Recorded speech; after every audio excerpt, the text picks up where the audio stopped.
Brainstorming our game. Hello everybody, Lars here from Team Monkey Nuts.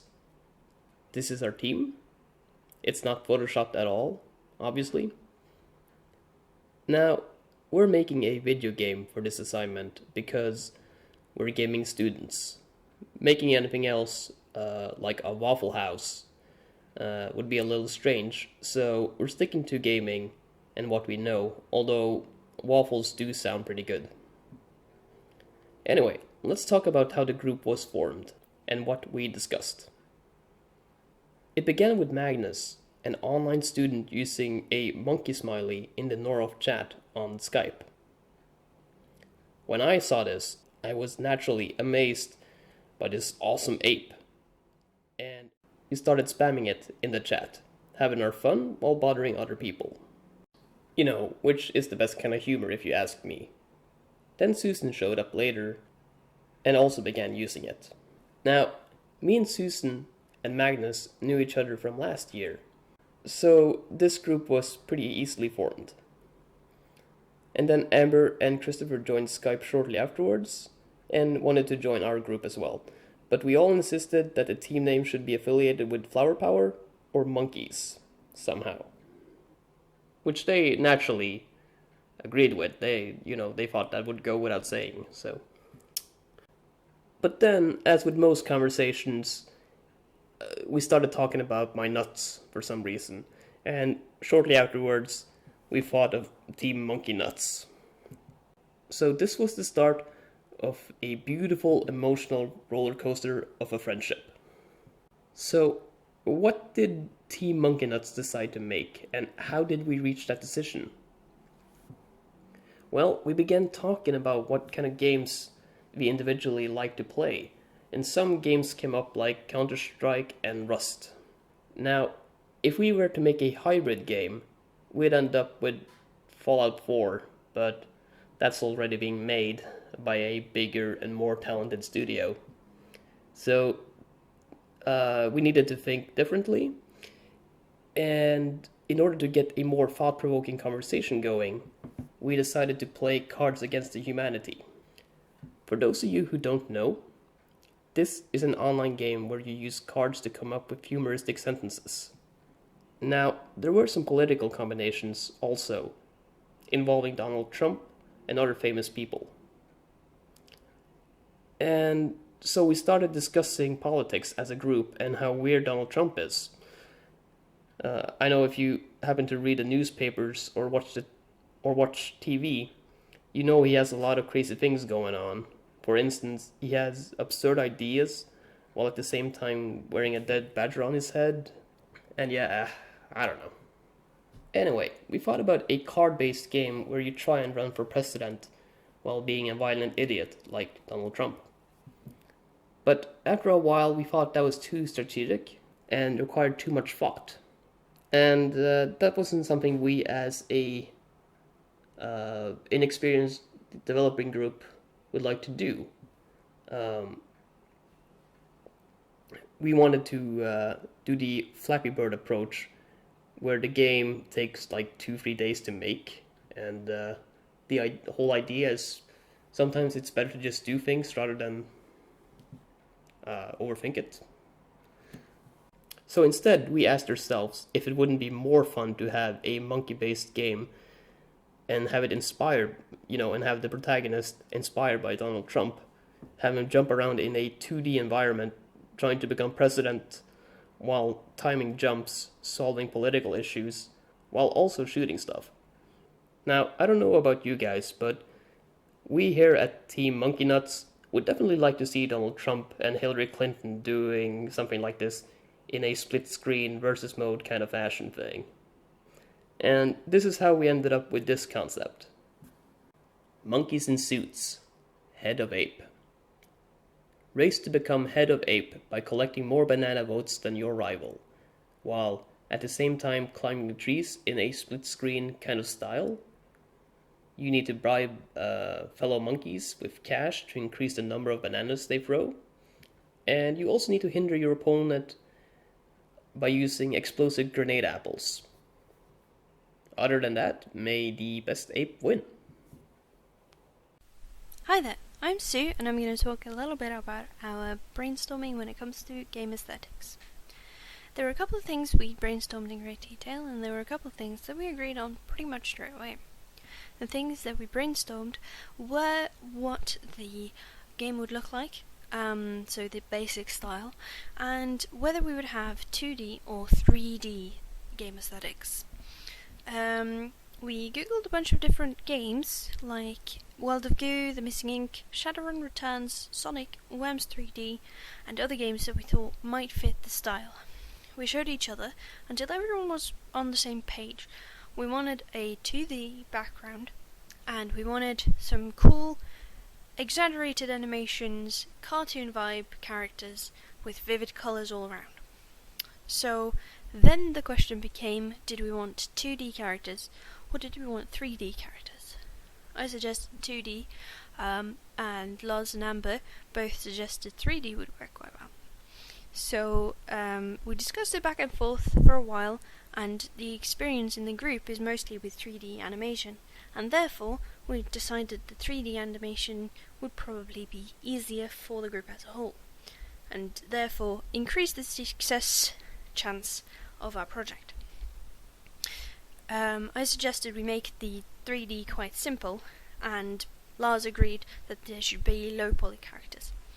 We decided that they should possibly be quite blocky characters, so that the shape of the monkeys is quite basic, blocky, like two rectangles attached to each other with some arms and legs and a tail.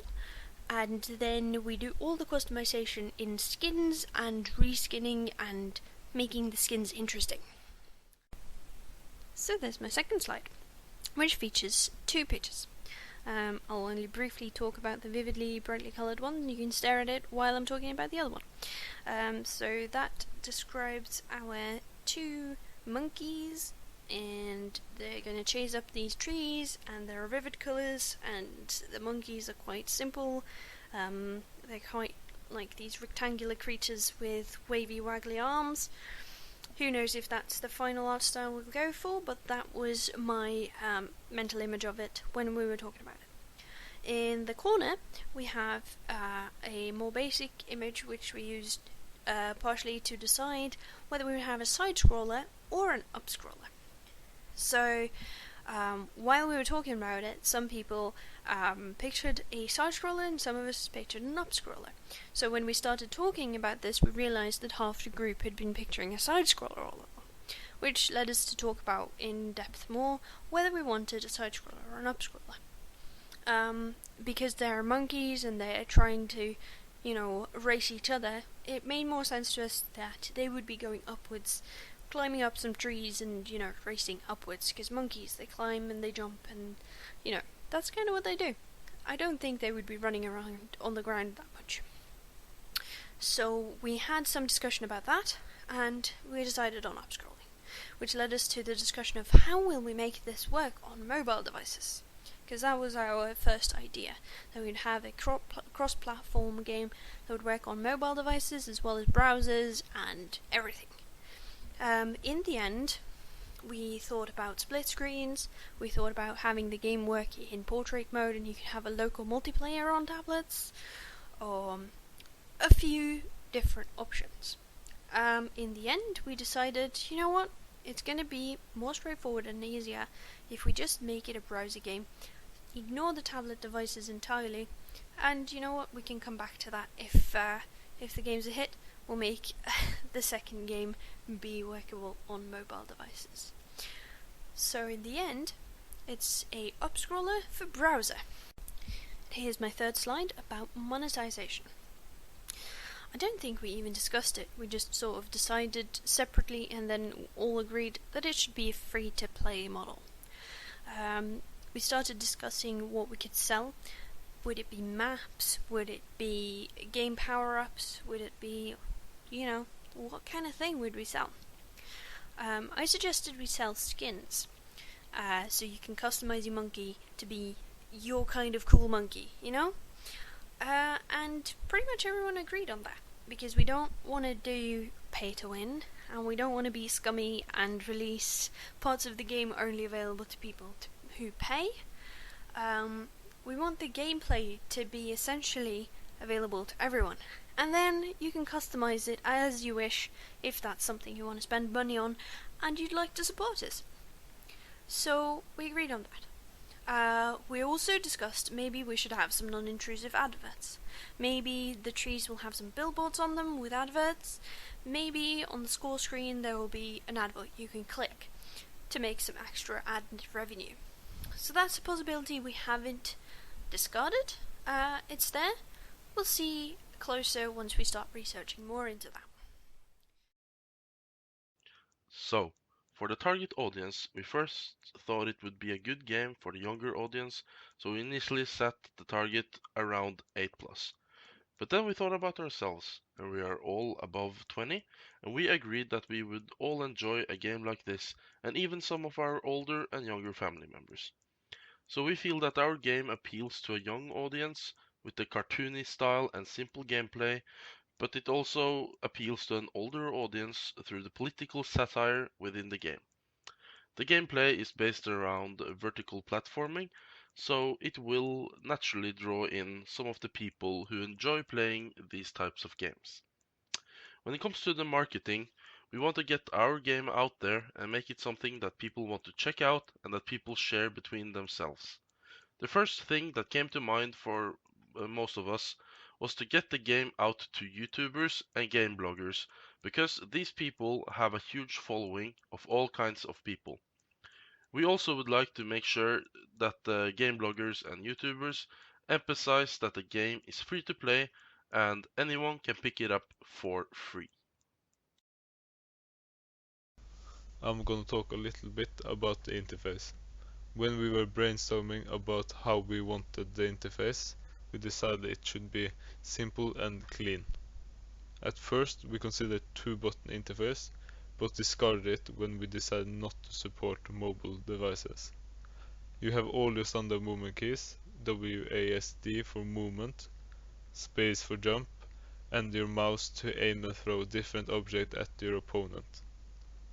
The goal of the game is to collect more bananas than the other player and become head of ape. You collect bananas by running and jumping from branch to branch, and in the end the player compare how many they have and a head of ape is selected. Now I'm going to talk a little bit about the game engine. When we first brainstormed the idea, we thought about making it multi-platform. But after some discussion we came to the conclusion that the game suits best as a web browser game, making it easier to share and spread. We were unsure of what engine to use for the concept, but it stands between Unity and Unreal. Unreal is slightly more favored because people have some experience with it, but we have not made a final decision as of now. And for the last slide, I'm going to talk about our roles. After planning some things out, it was easy to know what our roles most likely is going to be. As producer, we have Lars. Level design, Magnus and Susann. Visual scripting is me and maybe Amber. Game design is everyone. Localization and QA is everyone. Audio might be Amber. Animation, Lars. Game assets, Lars, Susann. Monkey design, Susann and everyone.